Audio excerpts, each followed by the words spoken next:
টাকা টাকা ও মনে পড়ছে, বুঝলে গেছিলাম গা।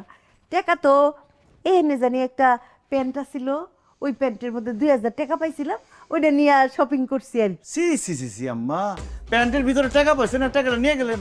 কার টাকা কোত্থেকে এলো খোঁজ খবর নিলেন না? আপনি মেয়ের জামাইয়ের পকেট থেকে টাকা চুরি করতে বললেন? জামাই এটা কি করলে তুমি? তুমি আমার চোর বানাই দিলা। হ্যাঁ, নিজের মেয়ের জামাইয়ের প্যান্টের পকেট থেকে টাকা নিছে, আমি চোর হয়ে গেলাম গা।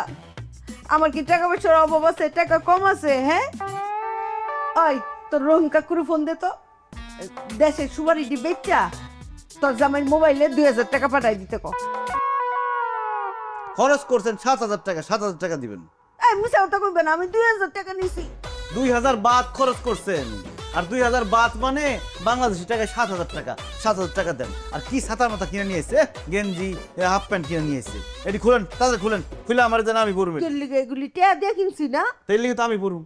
আমি এই ডিফিনটা থাকুম। আই তুইও ফিনবি।